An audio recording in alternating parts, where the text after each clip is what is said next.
Salam saudara-saudara, kasih dalam nama Yesus Kristus. Pada hari ini firman Tuhan cukup menggelitik bagi saya, karena pada akhir-akhir ini banyak orang yang, saya katakan banyak orang, terlampau banyak saya katakan, yang mengatakan ini sudah akhir zaman.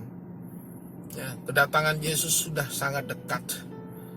Sampai memperkirakan bulannya, tahunnya, beberapa kali dari mulai saya ingat waktu tahun 90-an juga sudah ada suatu gereja yang membaptis begitu banyak orang karena dia punya keyakinan, dan ada seorang hamba Tuhan mengatakan Tuhan Yesus tidak lama lagi datang, sehingga dia baptis banyak orang di suatu hotel pada saat itu. Dan beberapa kali sampai ada suatu partai orang Kristen di negara ini sampai mengatakan akan terjadi pemulihan negara ini dan kedatangan Tuhan semakin dekat. Dan ada sampai orang mengatakan kemarin waktu COVID-19 ini akhir zaman, tanda-tanda 666 sudah ada, dan antikris sudah muncul, Lucifer, dengan adanya chip implant oleh perusahaan Bill Gates katanya, dan ini akan terjadi 666 nanti katanya, dan ini akan sudah waktunya tribulasi dan segala macam banyak hal. Orang mengatakan berbagai macam tentang akhir zaman. Apakah itu betul, saudara, menurut teologi secara alkitabiah? Apakah itu yang dikehendaki Tuhan?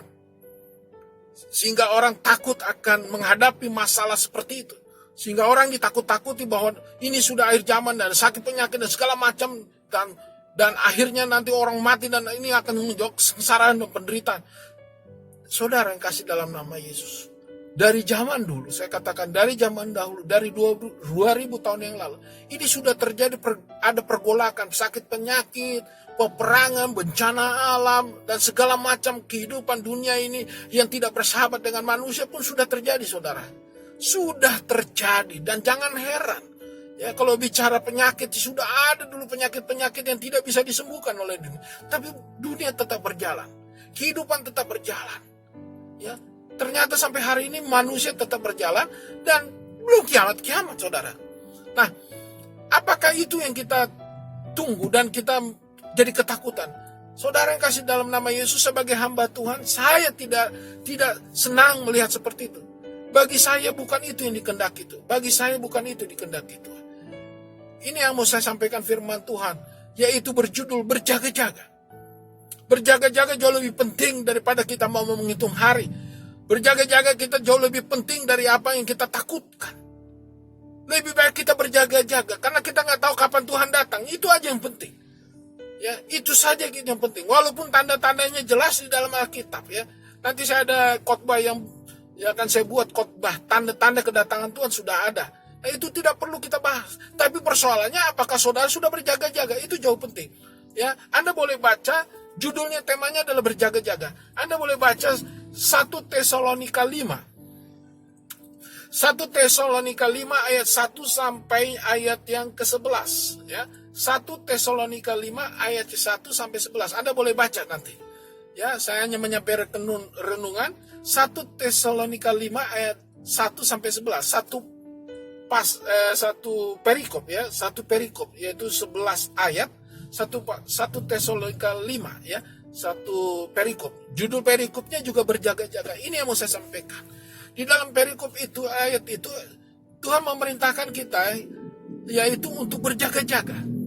Persoalannya jangan kita takut dengan harinya datangnya Tuhan. Sebetulnya hari datang Tuhan tidak perlu kita takut. Malah kita, kalau orang yang di dalam Tuhan bersuka cita.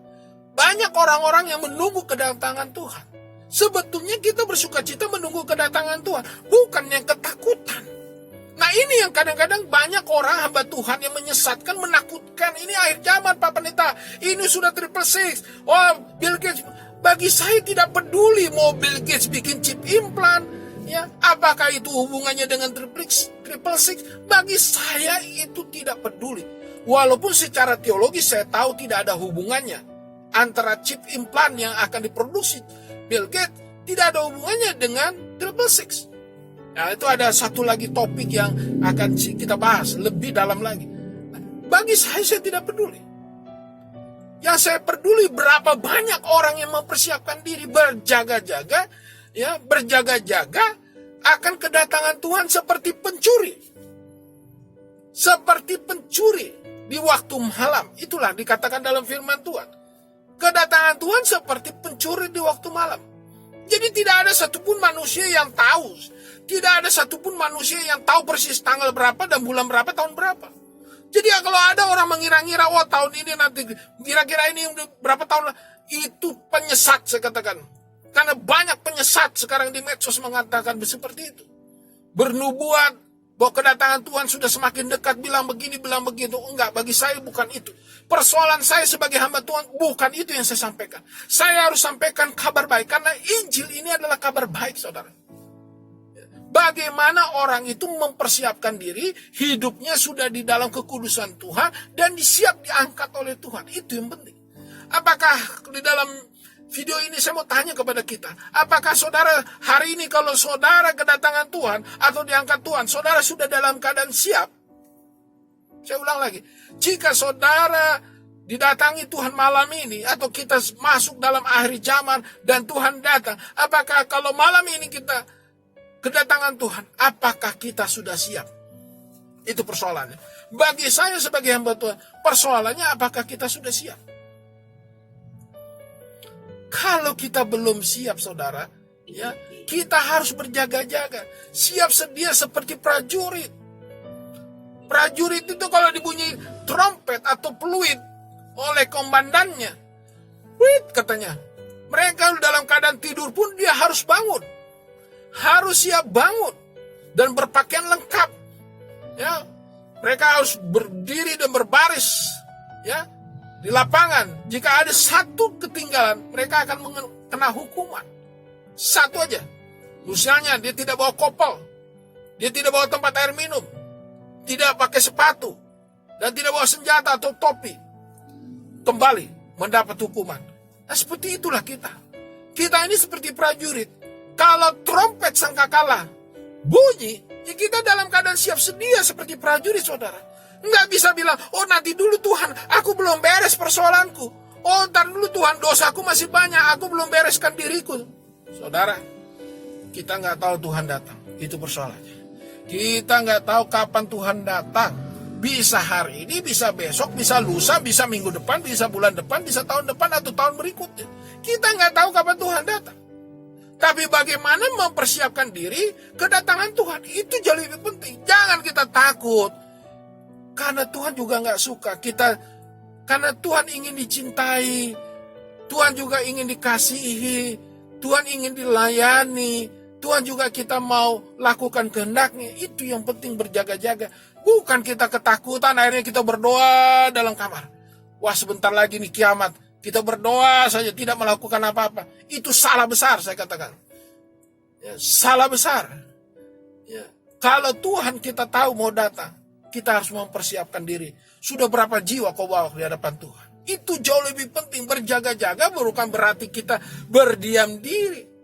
Berjaga-jaga bukan kita mengantisipasi kita buat bunker di bawah tanah. Ya, saya ada lihat di televisi. Kadang-kadang aneh-aneh manusia ini. Kadang-kadang aneh-aneh manusia berpikir. Saking pinternya, saking banyak duitnya, aneh-aneh. Ada di TV, saya lihat di televisi di suatu negara. Rame-rame mereka bikin bunker. Dan nilainya miliaran, bukan murah, bukan ratusan juta. Miliaran. Dia bikin rumah di bawah tanah.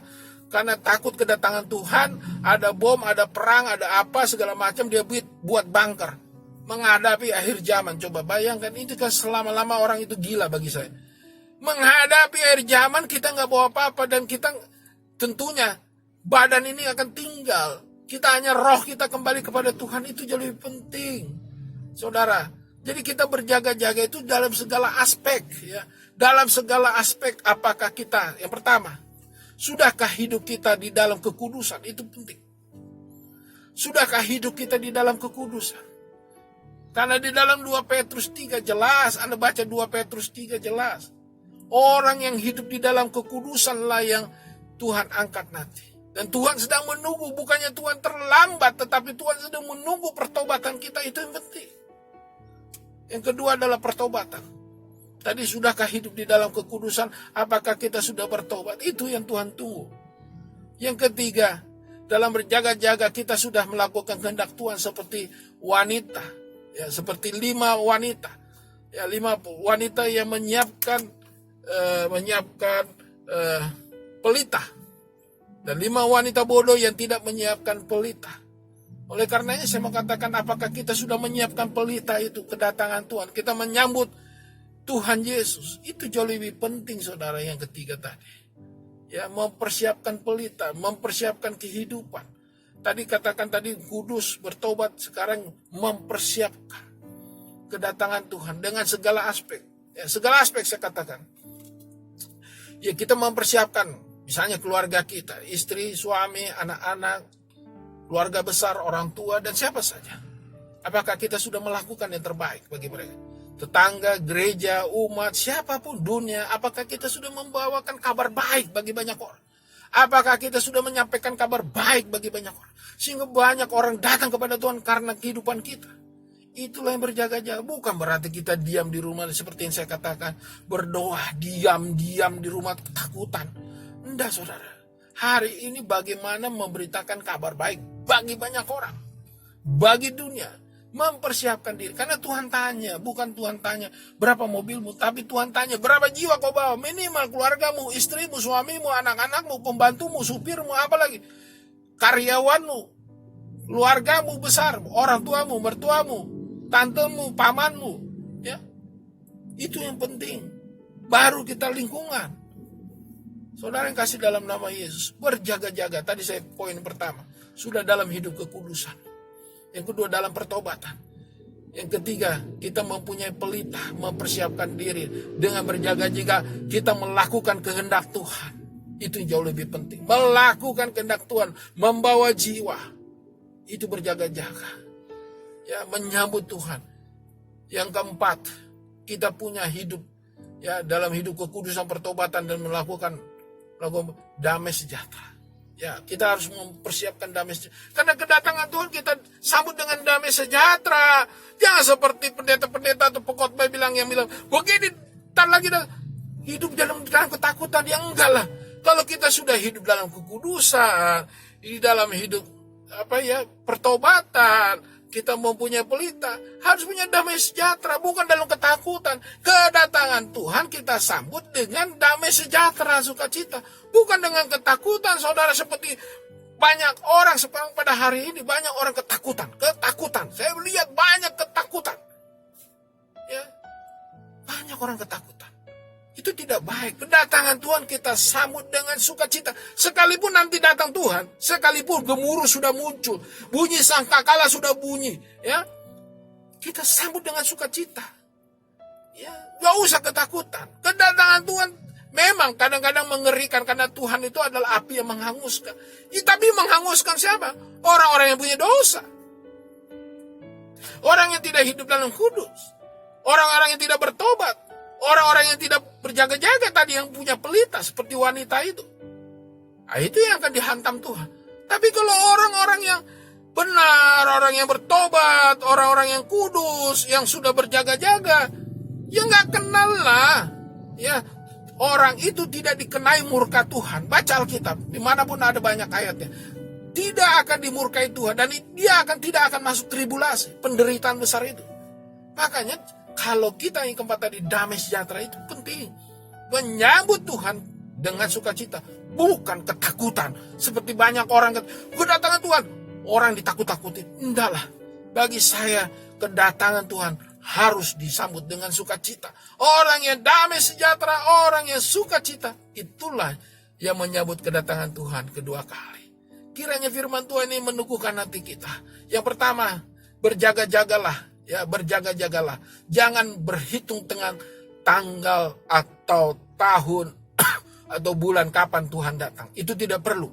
Kita tidak perlu mengetahui itu. Yang perlu kita berjaga-jaga.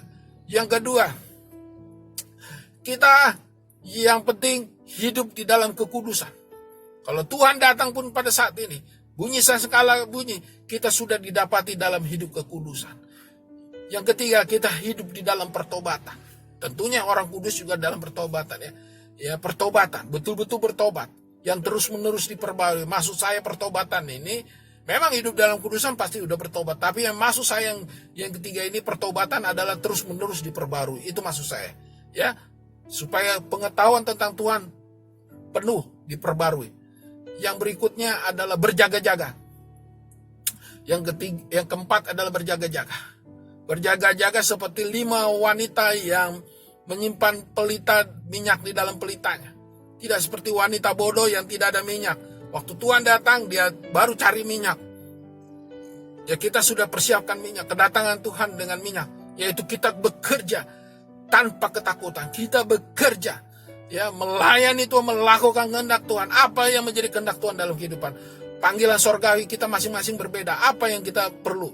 Apakah saudara sebagai pengusaha, sudah apa yang saudara lakukan untuk Tuhan? Sebagai ibu rumah tangga, sebagai bapak rumah tangga, sebagai anak, ya, kita lakukan. Tidak hanya seorang pendeta, semua melakukan panggilan sorgawi. Yang terakhir adalah damai sejahtera. Janganlah hidup di dalam ketakutan. Sambutlah Tuhan dengan sukacita. Karena Tuhan ingin kita kedatangannya disambut dengan sukacita. Bukan dengan ketakutan, bukan dengan isak tangis, tetapi kita dengan sukacita. Kalau saudara datang kepada Tuhan, ya, Tuhan sudah datang nanti. Percuma Anda minta ampun bertobat. Ya, mau ujian, terlambat sudah. Ada lagu, terlambat sudah kau datang padaku. Nah, Tuhan bilang begitu. Untuk apa? Kalau Tuhan sudah bilang begitu, terlambat sudah kau datang padaku. Sudah selesai itu. Jadi sebelum Tuhan datang, kita lakukan pekerjaan Tuhan. Kiranya firman Tuhan pada hari ini menguatkan kita untuk berjaga-jaga. Jangan lagi disesatkan oleh pengajaran nubuatan nabi palsu atau pendeta palsu yang mengatakan ini dan itu. Ya, saya nggak peduli itu. Saya nggak peduli itu. Mau Bill Gates kayak, mau chip implant kayak, mau triple six, saya nggak peduli. Saya hanya peduli kepada Tuhan Yesus. Saya hanya peduli pada Tuhan Yesus dan berjaga-jaga di dalam Tuhan Yesus. Kiranya kita jangan lagi dipermainkan dengan pengajaran-pengajaran sesat. Berjaga-jagalah, itu jauh lebih penting dari apa yang membuat kita takut. Hiduplah dalam kebenaran Tuhan, hiduplah damai sejahtera dan sukacita. Dalam nama Yesus, Tuhan memberkati kita. Amin.